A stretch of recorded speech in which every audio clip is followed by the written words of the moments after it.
Salam, hər vaxtınız xeyir dəyərli izləyicilər. İndi izah edəcəyim suallar 6-cı sinif RFM və ya LGS Etibarca az sınavlar qrupundan sınaq altının izahı olacaq. İlk öncə onu deyim ki, sınavlar qrupumuz hal-hazırda aktivdir. Həm Lütfüzadə, həm lise və gimnaziyalara hazırlaşanlar üçün, həm də Respublika müsabiqəsinə hazırlaşanlar üçün sınavlar qrupumuz hazırdır. Hal-hazırda sınavlar qrupunun qiyməti sadəcə bütün sınavlar hamısı birlikdə 12 manatdır və hər birinin video izahları paylaşılır. Qoşulmaq üçün 055 774 48 nömrəsinə yaza bilərsiniz. Bura qeyd olunub. Həmçinin yay dərslərimizə də qeydiyyat başlayıb. Bu ilk 4-cü siniflər və bu ilk 5-ci siniflər üçün, yəni növbəti il 4-cü siniflər 5 olacaq, 5-ci siniflər 6 olacaq. Həmin şagirdlər üçün ödənişsiz yay dərslərimiz olacaq. Yay dərslərinin əsas məqsədi aktiv, məqsəd yönlü riyazi bazası üstü olan şagirdləri seçməkdir. Yəni müəyyən xüsusi özümün seçdiyi mövzular tədris olunacaq və həmin mövzular əsasında da şagirdlər seçilərək növbəti il, yəni 2026-cı il tədris ilində endirimli olaraq hazırlıqlara qəbul olunacaq. Yəni çox xüsusi endirim olacaq. Yüksək, belə deyim, nəticəsi olan şagirdlər, məqsəd yönlü şagirdlər, aktiv şagirdlər üçün bu keçərlidir növbəti endirimlərimiz. Yəni hər kəs qoşula bilər, yəni mütləq yay dərsinə qoşulan növbəti il hazırlıqda iştirak etsin demirəm. O sizin öz fikrinizdir. Növbəti il davam edə bilərsiniz, etməyə bilərsiniz. Ancaq yəni deyirəm ki, çox önəmli dərslər tədris olunacaq və əgər birinci, ikinci, üçüncü istəyirsə mütləq qoşulun və növbəti ildən siz də uğur qazanın. Yəni bu əminliklə deyə bilərəm ki, uğur qazanacaqsınız, medal qazanacaqsınız, liseye daxil olacaqsınız. Bütün regionlardan qoşula bilərsiniz. Dərsimiz onlayn olacaq. Keçək birinci sualın izahına. A, B, C müxtəlif rəqəmlər olmaqla 2A çıxılsın 5B üstücə 3C ifadəsini ala biləcək ən kiçik qiymət neçədir? Burada müxtəlif rəqəmlərdir deyir və bu ifadənin qiymətinin ən kiçik olmasını istəyir. Ən kiçik olması üçün biz əvvəlcə burada məsələn toplananlardır. Bu 3C ilə 2A müsbət 5B isə mənfi. Demək ki, bu müxtəlif rəqəmlərimiz 0-dan 9-a qədər də, 0-dan başlayıb 9-a qədər gedir. Ən böyük rəqəmi bu mənfi ifadəyə verəcəm ki, daha kiçik olsun bizim bu ifadədən alacağımız cavab. Yəni mənfi 5-i vuracam 9-a. B-ni ən böyük rəqəm verdim ki, burada daha böyük mənfi cavab alsın. Sonra bu 3C-yə 0 verəcəm ki, bu 3C-yə 0 lansın. Çünki 3C müsbətdir. Bu C-nin amsal 3 olduğu üçün C-yə ən kiçik qiymət veririk ki, bu 3C müsbətimiz azalsın ki, yenə də daha kiçik ədəd alaq, mənfi olaraq. Yəni üstəcə 3 vurursun 0 yazacağım. A-ya isə 1 verəcəm. Yəni müxtəlif rəqəm dediyi üçün A üçüncü 1 veririk. 2 vurursun 1 yazırıq. Deməli A bərabər 1 verdik. B bərabər 9 verdik. C bərabərdir 0 verdik. 2. Bu 3 sıfırlansın. 2 də ən kiçik növbəti rəqəm 1 olduğu üçün 2-ni 1-ə vurduq. İndi burada 2-ni 1-ə vursaq 2 çıxılsın. 5-i 9-a vursaq 45. Üstəcə 3 vursun 0, 0 eğir. Buradan da 2-dən 45 çıxsaq eğir mənfi 43. Üstə 0 gəlsək yəni mənfi 43 eğir. Yəni ən kiçik qiymət mənfi 43 olacaq. Cavab D variantı. 2-yə baxırıq. Kibrit çöplərindən istifadə etməklə notlarlar yazılır. Rəqəmlər aşağıda göstərilən formada yazılır və hər rəqəmi yazmaq üçün lazım olan kibrit çöpü sayı həmin rəqəmin altında mötərizəsində verilmişdir. Məsələn, bu 1-i yazmaq üçün bunun altında neçə dənə kibrit çöpü lazımdır, onun sayı verilib 2 dənə. 2 yazmaq üçün 5 dənə kibrit çöpü lazım. 3 yazmaq üçün 5 dənə, 4 yazmaq üçün 4 dənə. Bilə-bilə hamısının altından yazıbdır saylarını. Mötərizəsində deyir ki, nümunə 2023 ədədini yazmaq üçün deməli 2 rəqəmi üçün 5 dənə çöp lazımdır. Burada qeyd olunub. Ona görə 5 yazıb. 0 yazmaq üçün 6 dənə çöp lazımdır. Ona görə 2023-də 6 dənə 0 üçün çöp istifadə olunub. Sonra yenə 2 üçün 5 dənə çöp gedir deyə 5 yazıb. 3 üçün də 5 dənə çöp gedir. Burada 5 yazıb. Toplayıb ümumi 21 kibrit çöpü lazımdır deyir. Buna görə 11 kibrit çöpü ilə yazılı bilən ən böyük ədədin rəqəmlərin cəmi neçədir? Deməli, biz ən böyük ədəd yazmaq üçün daha çox rəqəmlər yazmalıyıq ki, ədədimiz böyük olsun. Yəni, ən çox rəqəmlər daha böyük sayılır. Ona görə buradan baxıq ki, ən az çöp hansı rəqəmə gedir? 1-ə. Demək ki, 1-ə 2 dənə çöp gedirsə, biz 1, 2 dənə buna getdi. Sonra 1, 2 dənə buna, 1 yazım, 2 dənə buna, 1 yazım, 2 dənə buna, 8 dənə getdi. 9-cunu da qoysam, olacaq 10 dənə çöp. 1 dənə çöp qalır. O 1 çöplə də heç nə yaza bilmirəm. Çünki ən az 1-ə 2 dənə çöp gedir. O 1 çöp qalmamalıdır. Deyir ki, 11 çöp ilə yaza bilən ən böyük rəqəmlər cəmi neçədir? Yəni, durub bura 1 artıq saxlaya bilmərəm. Ona görə nə edirik? 4 dənə 1 yazırıq. Hərəsində 2-2 çöp getdi. Ümumi 2-2-dən 8 dənə çöpümüz getdi. 11 çöpdən 3-ü qalıb. Baxaq ki, 3 dənə çöpdən yaza biləcəyimiz ən böyük hansıdır? Gördüyümüz kimi 7-dir. Demək ki, 7 qalan 3 dənə çöpdən 7 yaza bilərəm. 3 dənə çöpdən 7. Ən böyük ədədimiz də 7-ni ən baş mərtəbəyə qoyacam. Yəni, bura 3 dənə 7 gedir. Ümumi çöp sayı 11 dənə gedib. Baxın, 3 üstücə 2 üstücə 2. 2 bərabər 11 çöp gedir. Çünki 1 ilə hərəsində 2 dənə çöp gedir. 7-də 3 dənə çöp getdi, 11 dənə çöp getdi və bizim yazacağımız ən böyük ədəd 71.111 oldu. Deyir, bu ən böyük ədədin rəqəmlər cəmi neçədir deyir. Toplayırıq. 7 üstü gəl 1, üstü gəl 1, üstü gəl 1 bərabər edəcək 11. 11 oldu. Bəli. Cavabımız 11 oldu. B bəndi. İkinci, üçüncü suala A və B bir rəqəmli ədədlərdir. 2A bərabər 3B olduğuna görə 4A üstü B ifadəsinin ala biləcək ən böyük qiymətlə ən kiçik qiymətin cəmi neçədir?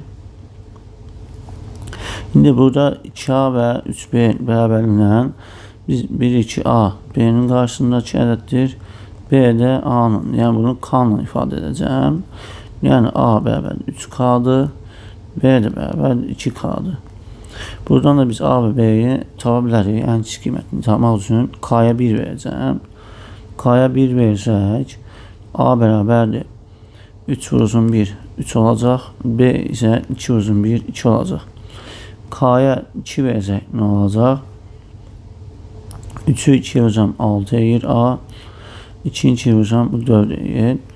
K-ya 3 versəm, 3 vurulsun 3, K-nın yerinə qoydum. Olur 9. Burada 2 vurulsun 3, 6. 4 versək, 3 vurulsun 3, 4 edir 12. 12 də rəqəm deyil. Bax, burada deyir ki, A və B bir rəqəmli ədədlərdir. Mən durub K-ya 4 verdiyimdə 3 vurulsun 4 bərabər 12, bu da bir rəqəmli olmur. Yəni 3-dən sonrası mümkün deyil. Məsələn 5 versəm 3 vur 5 15 edir, bu da rəqəm deyil. Yəni 3-ə qədər ola bilir. K-mız 3-ə qədər qiymət ala bilir. Çünki 3-dən böyük verərkən A-mız A ədədi, yəni 2 rəqəmli də çevrilir. Burada şərh böyük ki, bir rəqəmlidir. Buradan da gördüyümüz kimi 4A plus B ifadəsinin ala biləcəyi ən böyük və ən kiçik qiymətin cəmini istəyir. Ən kiçik qiyməti yerinə K-nın yerinə 3 və 2 qoyduğumuzda olacaq. Yəni K-nın bir qiyməti üçün A 3 oldu, B 2 oldu. O zaman 4 vurulsun A-mız. Ən kiçik qiymət 3 olduğu üçün 3 yazıram. Üstü gəl B-nin ən kiçik qiymət 2 olduğu üçün 2 yazıram burada. Bərabər 4 3-ə vursaq 12, üstü gəl bu 2 edir 14. Demək, ən kiçik qiyməti 14 oldu. Qeyd aparırıq. Ən böyük qiyməti isə A-nın 9 oldu, B-nin isə 6 oldu. Keçib yerinə qoyuruq. Yenə A dedik 9'dur. O zaman yazırıq 4 vurulsun 9 üstə gəl B-nin ən böyük qiyməti nə oldu? 6 keçib yeni qoyuruq. 4-ü 9-a vursaq edir 36. 36-nın üzərinə 6 yazır 42. Demək ki, bu ifadənin ən böyük qiyməti də 42 oldu. Ən böyüklərin kiçiyinin cəmini tapın. Toplayırıq. Edir 56. Cavabımız D variantı. 4-cü suala baxırıq. 4-cü sualda deyir ki, aşağıda bir xətt boyunca yan-yana yerləşən işıq dirəkləri və bu dirəklərin üzərindəki nömrələr göstərilmişdir. Hər iki dirək arasındakı dirəklər üzərində nömrələr göstərir. Gördüyümüz kimi bunlardır. 2, 3, 4, 5, 6.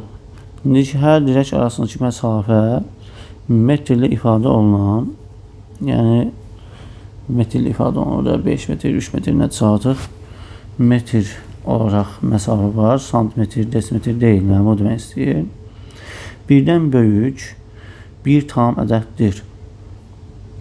Birdən böyük, yəni buradakı məsafə birdən böyük tam ədəddir. Yəni, məsələn, 2 ola bilər.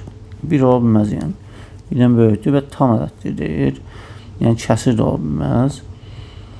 2 dirək arasındakı məsafəni göstərəm. 2 dirək arasındakı məsafəni göstərəm. Bu tam ədəd həmin 2 dirəyin nömrələri ilə qarşılıq sadədir.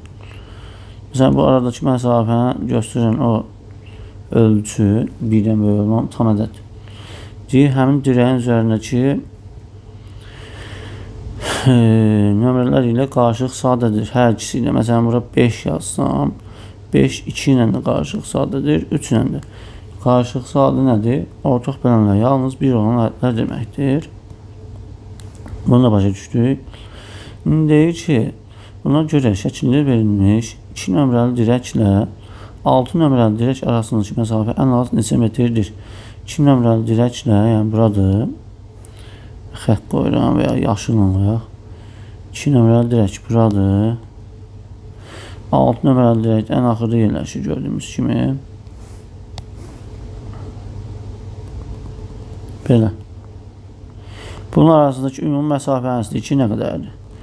Bunu tapmaq üçün biz hər bir dirək arasındakı məsafəni tapmalıyıq və bizə demir ki, hər bir dirək arası məsafə eyni ölçüdədir. Sadəcə deyir ki, dirəyin üzərindəki nömrələr ilə qarşılıq sadədir bizim 2 dirək arasındakı məsafə. İndi birinciyə baxsaq, ən kiçik ədəd bizə deyir ki, dirək arasındakı məsafə 2 nömrəli dirək ilə 6 nömrəli dirək arasındakı məsafə ən az neçə metrdir. Ən az dediyi üçün ən kiçik ədədlər seçməliyik. Sən bura 1 verə bilərəm, düzdür. 1, 2 ilə qarşılıq sadədir, 3 ilə də. Ancaq bizdə şərtdə verib ki, 1-dən böyük bir tam ədəddir. Öncə 1 verə bilmirəm. 2 də verə bilmirəm. Niyə? Çünki 2, 2 ilə qarşılıq sadə deyil. 2 də 2-yə bölünür. Bu 2 də 2-yə bölünür. Sonra 3 verə bilməm. Çünki 3 ilə 3, 1-dən başqa ortaq bölən hər ikisi 3-ə bölünür. 4 verə bilməm. Çünki 4 ilə 2 də bir-birlə qarşılıq sadə deyil. Hər ikisinin ortaq böləni 1-dən başqa 2 var. Amma 5 verə bilərəm. 5 2 ilə də qarşılıq sadədir, 3 ilə də. Yəni ortaq bölənlər yalnız 1-dir. 2 ilə 5 arasında da, 5 ilə 3 arasında da. Sonra yenə 5 verəcəm. Yəni 3 və 4, burada da 5 verə bilərik. Növbətdə bura 5 verə bilmirəm. Niyə? Çünki 5 ilə 4 qarşılıq sadə olmaz. Amma burada ən kiçik 5-dən kiçiyini seçə bilərəm. 3. 3 4 ilə qarşılıq sadədir. 5 ilə də 2 dirək arasında 2 dirəklərin üzərindəki nömrələr ilə qarşılıq sadə olmalıdır bizim ərə məsafə və ən kiçik məsafə seçirik ki, ümumi məsafəmiz az olsun. Çünki bizdən ümumi məsafənin az olmasını istəyir. 2 nömrəli dirək ilə 6 nömrəli dirək arasındakı məsafədən gedir söhbət. İndi ən axırda da bu 5 ilə 6-nı qarşılıq sadə olduğu ərdə nə yaza bilərik? Məsələn, 2 yaza bilmərəm, 1 yazamıram, 5 də yazamıram, 6 da yazamıram. Çünki bunun qarşılıq sadə deyil. Ancaq 7 yaza bilərəm. Bura 7 yazıq, ən kiçik. Demək ki, məsafəmiz oldu. Buradakı 5, bu da 5, bu 3, bu da 7. Toplasaq 5 üzrə 5, 10, 3 üzrə 3, 10, 3 üzrə 7, 20. Demək ki, ümumi məsafəmiz ən az 20 metr olacaq. C variantı. Keçirik növbəti suala. Bu nömrəmizdir, yəni ayağı saxlayaraq sınaqlar qrupuna və ya yay dərslərinə qoşula bilərsiniz. Sınaqlar qrupunun qiyməti alacaq. Bütün sınaqlar hamısı birlikdə və video izahları ilə birlikdə 20 manatdır. 20 manat yox, 12 manatdır. Keçib 5-ci suala. 5-ci sual deyir ki, A kiçikdir B, kiçikdir C olmaqla ABC ardıcıl natural ədədlərdir. Buna görə aşağıdakı ifadələrin hansı həmişə cüt ədəddir? Ardıcıl natural ədəd deyərkən, yəni bu A tək ədədlərlə başlaya bilər. Sən burada 1, 2, 3 də yaza bilərəm və ya 2-dən başla 2, 3, 4. Bunu niyə yazıram? Çünki burada 1 A ilə C tək olur, əgər 1 ilə başlasam. 2 ilə başlasam A ilə C cüt olur, ordaş tək olur. Yəni, bunu burada özümüzdən ədəd qoyduq. Yəni, yalnız belədir. A ya tək ya cüt ola bilər. 2 ilə başlayan cüt olur, 1 ilə başlayan tək. Ardıcıl dediyi üçün 2 ilə başlayıb 3 olur, 4 olur. Ona görə avtomatik 3-cüsü də cüt oldu, 1-cisi də. Burada 1-cisi təkdir, 3-cüsü də. Və ya qoyaraq həll edə bilərik və ya ümumi baxacaq, istənə seçə bilərsiniz. Yəni orada 10, 11, 12 və ya 13, 14, 15 və ya 16, 17, 18. Sadəcə orada elə düşünməliyik ki, həm A-nın həm də digər hərflərimizin həm cüt həm də tək qiymətləri üzərindən baxmalıyıq məsələyə. Buna görə aşağıdakı ifadələrdən hansı həmişə cüt ədəddir? A variantına baxsaq, A çıxızın B, A hal-hazırda B-dən kiçik deyə hansı da qoysaq -1 edir. Yəni bu qiymət -1 oldu. C-dəki məsələn burada 3 vermişəm. 3-lə də bu -1 olsam 2. Bərabər 2. Yəni cüt oldu. Cüt verir bizə qiymət. Hansı həmişə cüt ədəddir deyir. İndi 1 ilə 3 verdim. Burada A-ya 1 verdim, B-yə 2 verdim, C-yə də 3 verdik. 1 çıxsın ki, -1 üstücə 3, B-yə 2. Bir də indi digər hala baxaq. 2 üstü verək, 2 çıxsın 3, -1 edir. Üstü gəl 4. Nə edəcək? -1 ilə 4-ün cəmi müsbət 3 edir. Yəni, bir dəfə tək olub, bir dəfə cüt. Yəni, bu həmişə cüt ola bilmir. Bu getdi. B bəndinə baxırıq.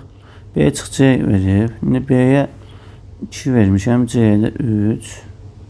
B 2 çıxsın 3. A-ya da verirəm 1. 1. Birinci bu halı yoxlayırıq.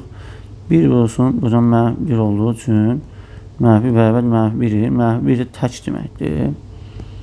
Tək oldu. İndi bir dəfə də 2, 3, 4 ilə baxaq. 2 olsun. 3 çıxsın 4 yazaq. Buradan da 3-dən çıxın da -1'ir. Yenə burada 2 qaldı. 2 ilə -1 olsun -2'yi. Bu da cüt oldu. Deməli, B bəndə həm cüt olur, həm tək. Ona görə B-yə də hər zaman cüt olur deyə bilmirik. Bu da getdi. C variantına baxırıq. C variantında C-nin yerinə 3 verəcəm əvvəlcə. Buna uyğun olduqda A-B-yə də 2 və 1 verirəm. Çıxılsın A-ya 1 vermişəm. Qüvvətində 2 yazdım. B-nin əvəzinə. 3-dən 1 çıxanda 2'yə 2'nin kvadratı 4 deyil. Bu cüt oldu. İndi 2, 3, 4 qoyaq ki, o necə olur? O zaman 2, 3, 4 qoyarsa C 4'dür. Çıxılsın A 2'dir. Qüvvətinə də 3 verir. 4'dən 2 çıxan 2, 2'nin də üstü 3 bərabər 8. Bəyaq da cüt olmuşdu. İndi də cüt oldu. Bəyaqçısını bir də yazıram. Baxın 3 çıxılsın A yəni 1 idi. Nə oldu ki burada?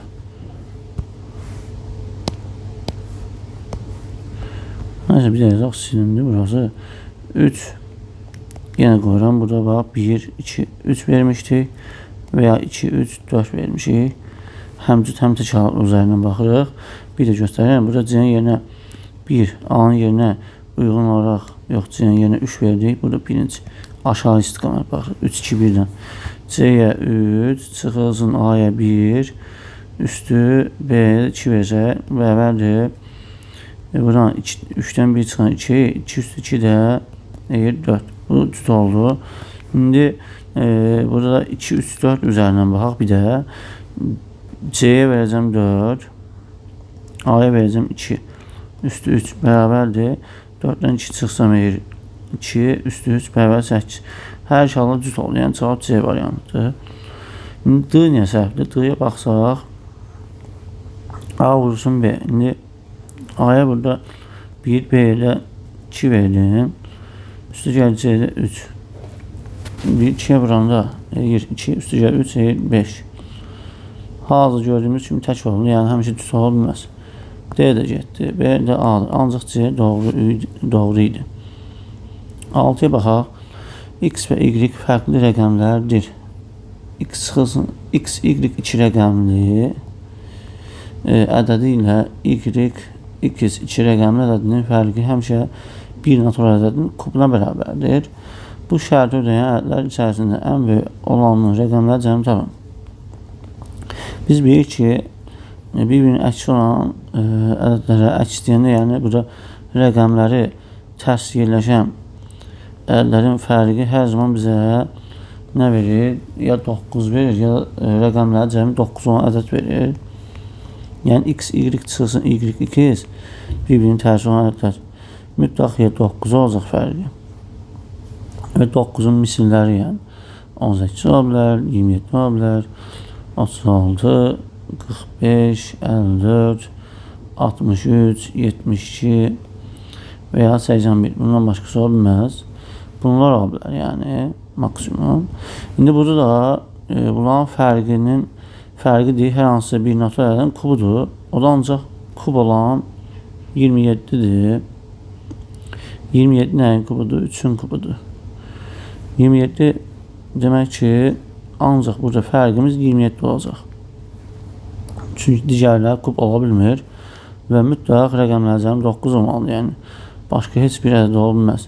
9'un misilləri ola bilər, belə tərs olan ədədlərdə. Məsələn, X, Y, Y, X verir. Yəni bu ədədlər üçün bizim fərqimizdə hər zaman alınacaq ya 9 ya da rəqəmlər 9 olan ədədlərdir. 27 üçün kubudur. Demək ki, hər dəfə X, Y-dən Y çıxsaq 27 edəcək. İndi bu vəziyyətdir. Ən böyük ədədimiz X, Y ədədi. Rəqəmlərin cəmi neçə ola bilər? Bu ən böyük hal 96 ilə 63 arasındadır. 69 arasındadır. Baxın, burada 96'dan 9 çıxsaq, burada 7, burada da qalacaq 2, burada 8 qalmış. Gördüyümüz kimi 27 alınır, yəni 27 üçün kubudur. Hər hansı bir ədədin kub olmuş olur. Və ən böyük ədədimiz də burada 96 olacaq, X, Y ədədimiz. Bunun da rəqəmləri cəmi 9, 1, 6 bərabər 15 edəcək. Bizə deyir ki, bu şərti öyrən ədədlər içərisində ən böyük olanın rəqəmləri cəmini tapın. Bu da oldu 15, cavab A variantı. 7'yə baxırıq. 4, 5, 6 və 7 rəqəmlərindən hər biri yalnız bir dəfə istifadə edilməklə 2 rəqəmlərlə düzəldilir. Bu ədədlərdən biri surətən, digəri isə məxrəcə yazılır. Bu şərtlərə əsasən alınan kəsirlərdən ən kiçik qiymətə malik olan aşağıdakı hansıdır? Bunu etmək üçün bu rəqəmlərdən yarada biləcəyimiz ən böyük 2 rəqəmli ədədi məxrəcə yazmalıyıq. Çünki məxrəc böyük olduqca daha kiçik olur bizim kəsirimiz. Ən böyük 7 və 6'dan 76 yarada bilərəm. Ən kiçiyini surətə yazacağım. 4 ilə 5'dən ən kiçik 45 yaza bilərəm. Yəni 76-45 bizim üçün yaza biləcəyimiz ən kiçik kəsir olacaq. Bu rəqəmlərdən 2 rəqəmlər yaradaraq yazdığımızda cavab oldu C variantı. 8-ci sual gedir. 8-də deyir ki, Ömər soldakı hesablayıcıdan istifadə edərək 32 ilə bir natural ədədi vurur. Soldakı hesablayıcıdan istifadə edərək, sol buradır. Sol yazaq, biraz sağ. Deməli, 32 ilə bir natural ədədi vurur. Simuzər isə sağdakı hesablayıcı ilə, yəni sağdakı ilə, biraz simuzər yazaq. Simuzər sağdakı ilə yazır. Biraz S yazaq, simuzər və ya simuzər yazdıq. Solda Ömər yazaq, Ömər. Unutmayaq bunu. İndi deyir ki, simuzər isə sağdakı hesablayıcıda Ömərin soldakı hesablayıcıda bastığı düymələrə uyğun olaraq eyni mövqedə yerləşən düymələrə eyni ardıcıllıqla basır. Simuzərin əldə etdiyi nəticə 2664 olduğuna görə Ömərin tapdığı nəticə neçədir? İndi Ömər 32-ni vurur da, hər hansı bir ədədə deyil. İndi Ömər 32 hardadır bax. 3 sağdan birinci, 2 isə orta duran ədəddir. Yəni 32 yazarsan, birinci bura basacaq, ikincisi bura. İndi deyir ki, simuzər də eyni ardıcıllıqla və eyni mövqedə yerləşən ədədləri basır. Yəni simuzər normalda 3 əvəzinə burada birinci 7 durduğu üçün 7-ni basır. 7. İkincisi də 4-ü basacaq, olacaq 74. Demək ki, simuzər 74-ü vurubdur hər hansı bir ədədə. İndi 74-ü simuzər vurub x-ə, çünki Ömər hər hansı bir ədədə vurur, bilmirik nə alınır. Amma simuzər Ömərin elə 32 yazmağına baxır və rəqəmləri tanımadığı üçün eyni mövqedə yerləşən 7-ni, yəni 3-ünə eyni mövqedə yerləşir. Birinci buna basır, 7 olur. İkinci də buradakı 2 ilə eyni mövqedə yerləşən 4-ü basır. O da 74 yazmış olur və bərabərdir və bir dənə də x ədədinə vurur. Bir dənə də x ədədinə vurur. O x ədədinin nə olduğunu bilmirik hələ ki. Və hasilimiz 2664 alınır. İndi biz 2664-ü bu 74-ə bölərək tapasıyıq ki, bu x ədədi nədir? Bölsək 2664 74-ə x bərabər deyəcək 36. Demək ki, simuzər bir dəfə 74-ü basıbdır, bir dəfə də 36-yı yığıbdır, bir-birinə vurub 2664 yazıb. İndi simuzər baxaq görə 36-nı yazmaq üçün nə etməlidir? Birinci bura basmalıdır. Normalde bu 36-nı niyə görə yazıb? Ömərin vurduğu ədədə baxaraq yazıb. Yəni normalda Ömərin hansı yazdığını tapacaq. Burada simuzərin yazdığı ədəd üzərindən düşünərək. Simuzər birinci yerə duran 36 yazmaq üçün 3'ü yazmalıdır. İkinci də burada duran 6'nı basmalıdır. 36 olsun. O zaman Ömər eyni mövqedə yerləşən, demək ki 7'ni basıbdır. Ömər əvvəlcə 32 idi, 32'ni vuracaq. Buradakı simuzərin 36 yazmaq üçün işlətdiyi bu 3'ün yerləşdiyi mövqedə 7 durur. Demək ki, Ömər 7'yə basıb. İkincisi 36 yazmaq üçün ortada duran buradakı 6'nı basmalıdır. Demək ki, Ömər 8'ə basıbdır ki, simuzər də həmin mövqedə yerləşən ədədi basıb, o da 6 olub.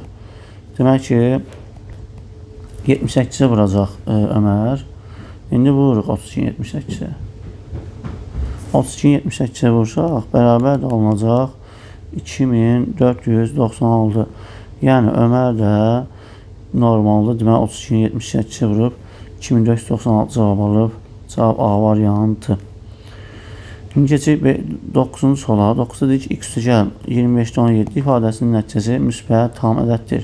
Buna görə x ədədinin vergüldən sonraki hissəsi neçədir? Vergüldən sonraki deyəcək, yəni vergüldən sağı nəzərdə tutur. Kəsirsən yəni. X üstəgəl 25-17. Biz 25-17'nin üzərinə hansı kəsir gəlsək tam ədəd alınlar, yəni müsbət notal ədəd alınlar. 25'də 8 yazək.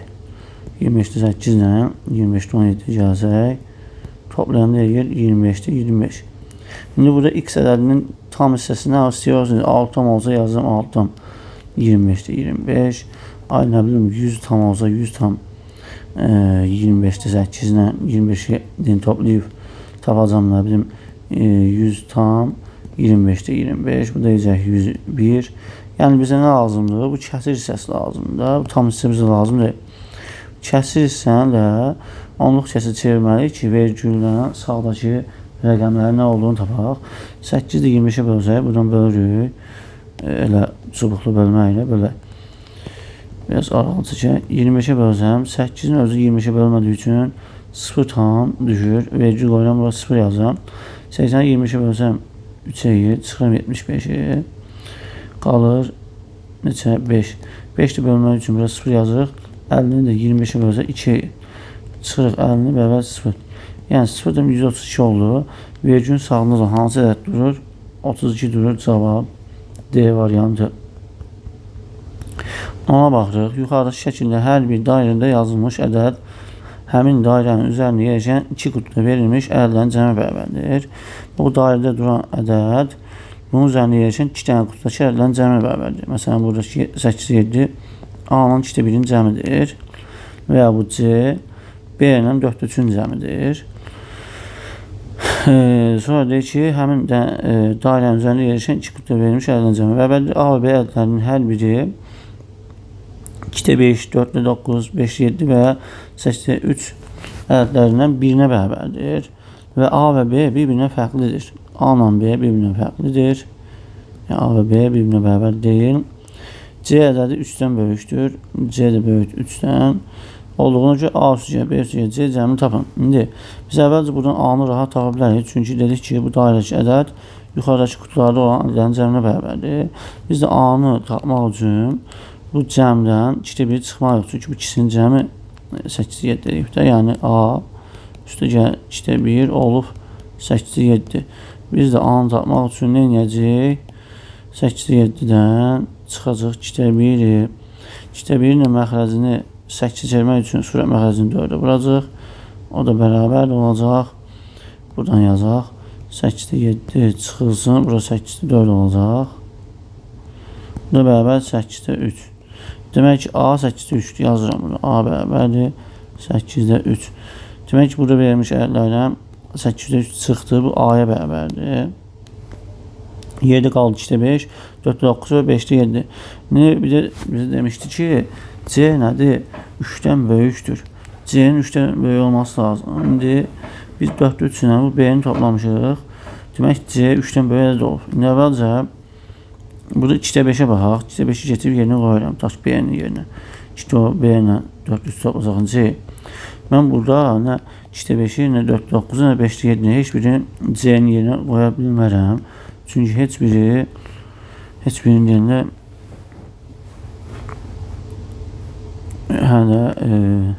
bizə A və B barələrdən biridir. C-ni bilmirik.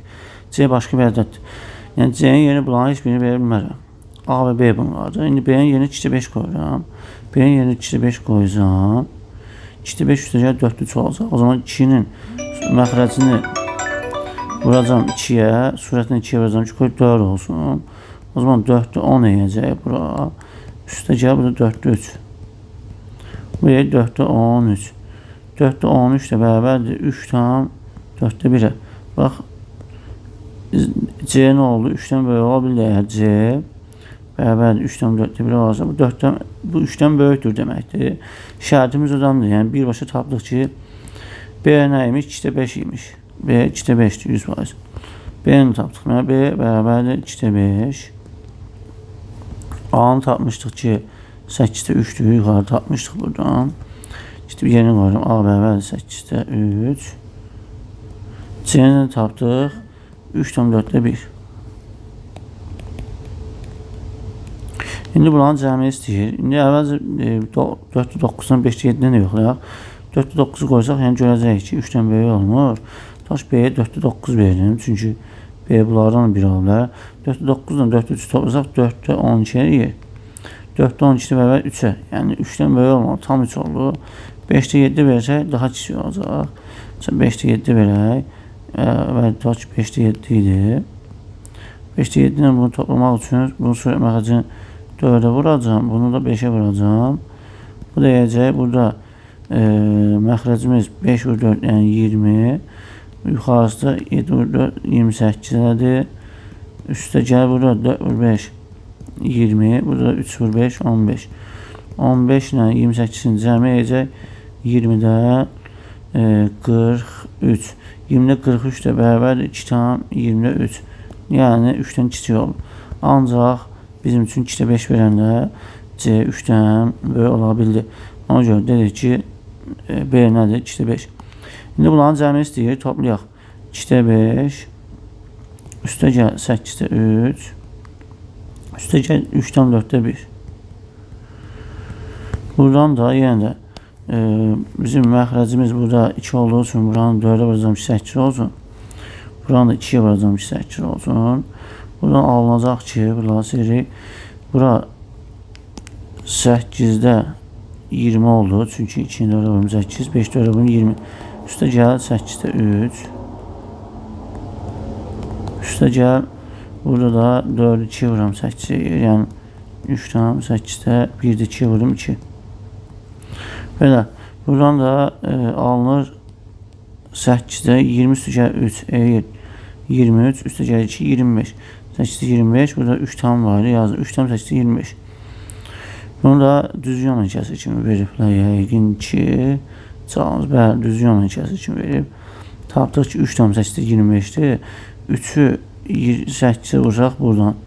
Eğer 24, 24'də 25'in üzerine gəlsək 8'də 49 edəcək. Yəni cavabımız 8'də 49 edir. Buradadır. B variantı. Keçirik 11-ci suala. 11-ci sual deyir ki 5x üstə gəl 13 bölünsün x üstə gəl 1 ifadəsinin natural ədəd olmasını təmin edən x natural ədədlərinin cəmi neçədir? İndi burada bir dənə sadələşdirmə edəcək. Bu yəni çox gözəl sualdır. 5x üstə gəl bu 13'ü parçalayacağım 5 plus 8 kimi. Məxrəcdə x plus 1 yazıram. Bunu niyə etdiyimi görəcəyik. Mən bunu belə parçalayanda, bunu qruplaşdırsaq, hər ikisindən 5'in ölçüsü xarici çıxarsam, bundan da alınacaq ki, məxrəcimizdə x plus 1, buradan da 5'i çıxartdım, buradan qalacaq burada 2x, yazıram 2x, üstə gəl, 5'i də, bu 5'e bölərsəm, qalacaq 1, çünki bu 5'i biz 1 vursun 5 kimi yaza bilərik də, veya 5 vur 1 kimi, 5'i çıxartdım, 1 qaldı, 5'i çıxardım, x qaldı, üstə gəl, burada qıraqda qaldı 8. İndi bunu bu cür parçalayacaq. Bir məxrəci eyni olan kəsirləri toplayıbdır. 5'də x plus 5 olsun x plus 1. Üstə gəl 8. Yəni bunu belə yaza bilərik ki, x plus 1'də 5 olsun x plus 1. Üstə gəl x üstə gəl 1'də 8. Çünki x üstə gəl 1'lər eyni məxrəc olduğu üçün bir məxrəci gətirib 5 olsun x plus 1 ilə burada toplaya bilərəm bu 8'i. Bax toplamış görürsünüzmü? Bunu niyə etdi? Burada gördüyümüz kimi ixtisar edir. X plus 1 ilə x plus 1 ixtisar edir. Bərabər qalır burada 5. Üstə gəl. Burada 8 böl x plus 1 qaldı. Yazırıq 5. Üstə gəl. 8 böl x üstə gəl 1. Axırda sadələşdiririk bu ifadanı. Bundan sonra işimiz rahatdır. Bu 5 zaten tam ədəddir. Və bizə deyir ki, bizim bu ifadəmiz də natural ədəddir. Bu ifadəmiz gəldi sadələşib bu oldu. Yəni buranın ifadəsi natural olmalıdır. Natural olması üçün demək ki 8'i x plus 1'ə bölünməsi lazımdır. 2 tam ədəd alınsın. Bu tamlandı. Bu tam toplayıb bir dənə natural ədəd tapaq. İndi x plus 1 demək ki burada 8'in bölünənləri olacaq. 1 ola bilər, 2 ola bilər, 4 ola bilər və 8 ola bilər. Bu ədədlərin biri ola bilər, yəni x plus 1. Çünki mən x plus 1'in əvəzinə 1 versəm, 8 bölünsün 1, 8 eğir, 5'ini toplayım, 13 eğir, tam adı alınır. Və ya 2 versəm bunun əvəzinə x plus 1'i, 8'i 2'ye bölsək, edəcək 4, üstücə 5, 9 eğir. Və ya burada 4 versəm, 8 4'e bölsəm, 2 üstücə 5, edir 7. Burada 8 versək, 8 böl 8, 1 edəcək, üstücə 6, üstücə 5 edəcək 6. İndi burada x üstə gəl 1, dedik 1 ola bilər. Yazıram x üstə gəl 1 bərabər 1. Buradan x bərabər 0. Bizə demiş ki, x-in natural ədədlərinin cəmi neçədir? Demək ki, burada x-imiz 0 ola bilmədiyi üçün burada 1'i silirik. Yəni qaldı ki, 2'ye bərabər edirəm bu məxrəci ki, x plus 1 2-dirsə x nədir? Çünki bizim x-in qiymətlərini istəyir. Burada x üstə gəl 1, 1, 2, 4 və 8 ola bilər. X nə ola bilər? Bunu axtarıq. Əgər x plus 1 2-dirsə, bərabər elədim 2'yə. O zaman bu 1 bu tərəfə keçir. 2 çıx 1, 1 qalır. Demək ki, x 1 qiymət aldı. Bu 1. Sonra növbətdə yazıram ki, x üstə gəl 1 olsun 4. 4'ə bərabər isə x bərabərdir. Bu 1 bu tərəfə keçir. Mənfi olur. Yəni 4 çıx 1, 3 olur. 3 oldu. Bir dəfə də x tücəl 1-i, yəni məxrəci 8-ə bərabər edəcəm. Çünki 8 ola bilər, x tücəl 1. X tücəl 1 8 isə x nədir? 8-dən bu 1-i çıxıram, eğir 7. Deməli, x bərabərdir. Buradan 1 aldı, buradan 3 aldı, buradan da 7 aldı. 1, 3, 7 qiymətdən ala bilir bizim x qiyməti. 1, 3 və 7-nin cəmi neçə edir? 11 edir. Çünki x-in natural qiymətlərin cəmi istəyirdi. 1, 3, 7, yəni 11. Cavab C variantı. Keçir növbəti sual 12-ci suala. 12-də deyir ki, yuxarıda verilmiş düzbucaqlı formasında olan kağızın əvvəlcə yarısı boyanır. Sonra qalan hissəsinin 3/1-i boyanır. Daha sonra boyanmamış hissənin 5/2-si boyanır. Buna görə son vəziyyətdə boyalı hissənin boyanmamış hissəyə nisbəti necədir? Yəni boyalı yazaq. Hissə boyasız yazaq. Boyanmamış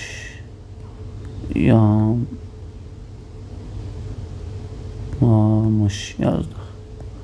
Hissəyə nisbətən, yəni boyalı hissəni böləcəm boyanmamış hissəyə görə nəyə bərabər? Axırda bunu axtaraq. İndi biz görürük ki, burada deyir ki, verilmiş düzbucaq formasında olan kağız əvvəlcə yarısı boyanır. Yəni yarısı nə deməkdir? 2/1x deməkdir. Biz bu sahəsini x verəcək, yarısı 2/1x-dir. Sonra qalan hissənin 3/1-i 3/1x-dir. Sonra 5/2-si boyanır deyir. İndi burada biz nə qalacaq? Burada yazılmış kəsirlərin məxrəclərini bölünən ədəd tapacaq. 5-dir, 3-dür, 2-dir. Hər birini vururam bir-birinə. 5 vursun, 3 vursun, 2 yəni də 30. Yəni mən burada sahəmizi x yox, 30x verəcəm. Niyə belə etdim? İstəyirəm ki, 2/1-ni tapsam, 2-yə bölünsün bizim 30-umuz. 3/1-ni axtarsam, məxrəcdəki 3-ə bölünsün. 5/2-sini axtarsam, 5-ə bölünsün. Buna görə də buradakı məxrəclərin hamısı bir-birinə vurub, bu 32 seçdim ümumi sahəni. Bu sahəsi olsun 30x. İndi 2/1-ni edibsə, 30-un 2/1-ni tapacağım. 30x vurulsun 2/1. Burada ixtisar gedir, bərabər 15x qaldı. Deməli, 15x-ni kraskaladıq, boyadıq. Yəni 15x-i qalıbdır. Yarısı getdi, qaldı 15x-i. Deyir ki, yarısı boyanır. Sonra, yarısı boyanandan sonra qalan hissənin 3/1-i. Qalan hissə nə oldu? 15x-i, yəni yarısı getdi, qaldı 15x. Həmin 15x-in də 3/1-ini boyuyur. 15x-in 3/1-ini tapsaq, ixtisarlarımız gedir. Burada 5 qaldı. 5 vursun 1 oldu 5. Demək ki, 15x var idi. 15x-in 5 hissəsini də rəhlədi. Çünki qalan hissə 15x idi. Bunun 3/1-ini boyadı, qaldı 3/2-si. Yəni 3/1-i 5 oldu, 15 var idi. 15-dən də 5 çıxsa qalacaq 10. Demək ki, 10 qaldı. Çünki deyir ki, daha sonra 3/1-ini boyanan sonra da deyir, boyanmamış hissəsinin, yəni bu 10x qaldı ən axırda. Bu 10x-in 5/2-sini boyayır. Bunu 5/2-sini axtarırıq ən sonda. 10x qalıb, bura qeyd aparıram. 5/2-sini tapıram indi.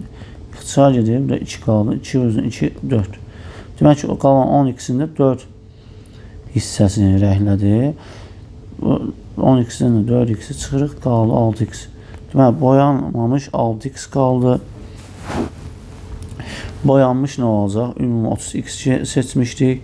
30x-dən də bu 6x-i çıxsaq, boyanmamış isə 24x-də boyanmış olacaq. Deməli, boyanmamış. Bizə deyir ki, buna görə son vəziyyətdə boyalı hissənin boyanmamış hissəyə nisbəti neçədir? O da gördüyümüz kimi boyalı hissə 24x oldu. Bu 6x boyanmamışdır. Sürəti məxrəc yazmam, yəni 24x boyalı hissədir. Axırda 6x qədər qalmış. Bu da boyanmamış hissədir. Yəni 24x 6x-ə bölsək, bərabər neçə edəcək? 24-lə 6x-ə gedir. Burada 1, burada 4 qaldı. X-lə x ixtisar gedir. Burada 1, burada 1. Axırda 4 qaldı. Cavab 4. boyanmamış hissəyə nisbəti boyalı 24x oldu. Boyanmamış 6x, 24x 6x'e bölsək 4y. Cavab 4D variantı. 13'e baxırıq. 13'e deyir ki, burada bərabərlik qurulur. Bərabərsizliyini ödəyən x və y natural ədədlərinin ala biləcəyi qiymətlərin cəmi neçədir? Əvvəlcə bunları müqayisə edə üçün bunların məxrəclərini eyniləşdiririk. Çünki 48, hamısı 48 deyəcəm. Buranın sürət məxrəcini 8'e vuram. Buranı 2'ye vuram. Buranı da 12'ye vuracağım. Buranı heç nəyə vurmuram. İndi vursaq, bura 48'e 8 oldu. Kiçikdir. Bura 48'de 2x olur.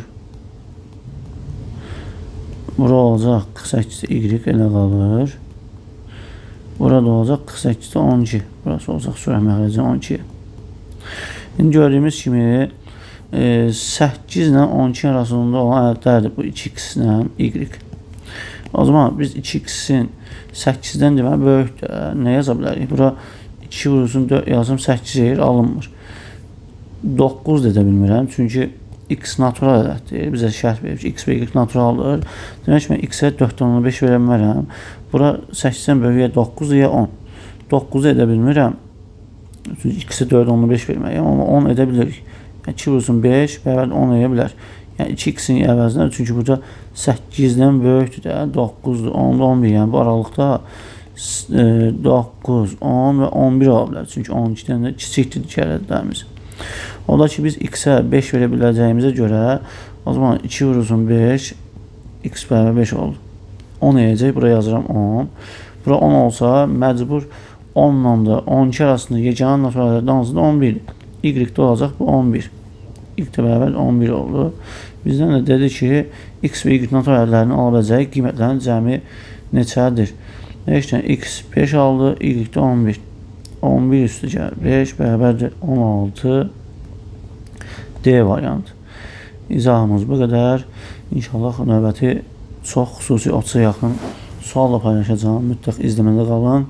Yəni çox xüsusi sualları yarım finala düşə bilər, finala düşə bilər, həmçinin sev gimnaziyaya düşə bilər, həmçinin nüftsalaya düşə bilər. Yəni 7-ci siniflərə düşə bilər ref ilməsinə, 6-cı sinifə ref ilməsinə düşə bilər. Ona görə ümumi paylaşacağım. Bütün siniflər üçün 5, 6, 7-ci siniflər üçün paylaşacağım həmin sualları. Şərh bölməsində WhatsApp, Telegram, Instagram qrup və kanalların linkləri paylaşır. Mütləq qoşulun. Həmin suallar, həmin WhatsApp kanal və ya Telegram kanalında və ya Instagram səhifəsində paylaşılacaq Edbaza səhifələridir onlar. Yenə deyim ki, yay dərslərimizə qeydiyyat davam edir. Mütləq hər kəs qoşulmağa çalışsın. 4-cü və 5-ci siniflər üçündür. Yay dərsimiz ödənişsizdir. Ödənişsiz olması bu dərslərin keyfiyyətsiz olması anlamına gəlmir. Sadəcə şagirdlərin daha güclərini seçməkdir. Çünki imkan olmayanlar var. İmkan olmayanlar içərisində də qoşulanlar olsun. Çünki imkan olmayan ailələrdən də güclü şagirdlər çıxa bilir. Ona görə həmin şagirdlərin də bu dərslərdə iştirak etməsini istəyirəm və həmin şagirdləri seçib növbəti ildən çox xüsusi endirimlə 2026-cı il üçün həm rehskop, həm müqaviləsi olsun, həm də nüftsadə olsun və ya lisey və gimnaziya qəbul hazır olsun. Onlar üçün endirim tətbiq olunacaq çox xüsusi. Yəni.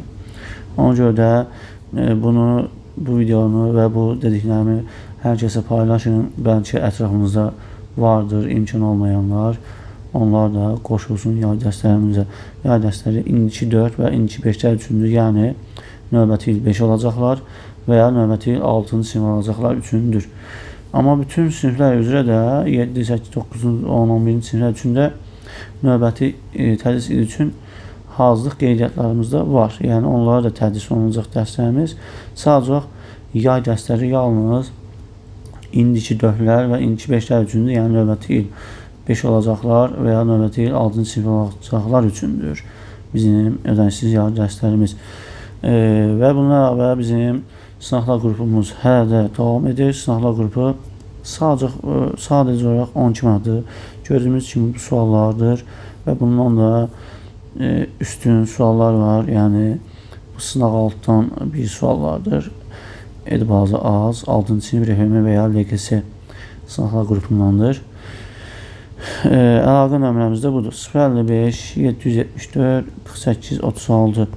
Yəni bu nömrə ilə əlaqə saxlaya bilərsiniz və ya yaza bilərsiniz qeydiyyat üçün. Sağ olun, təşəkkür edirəm.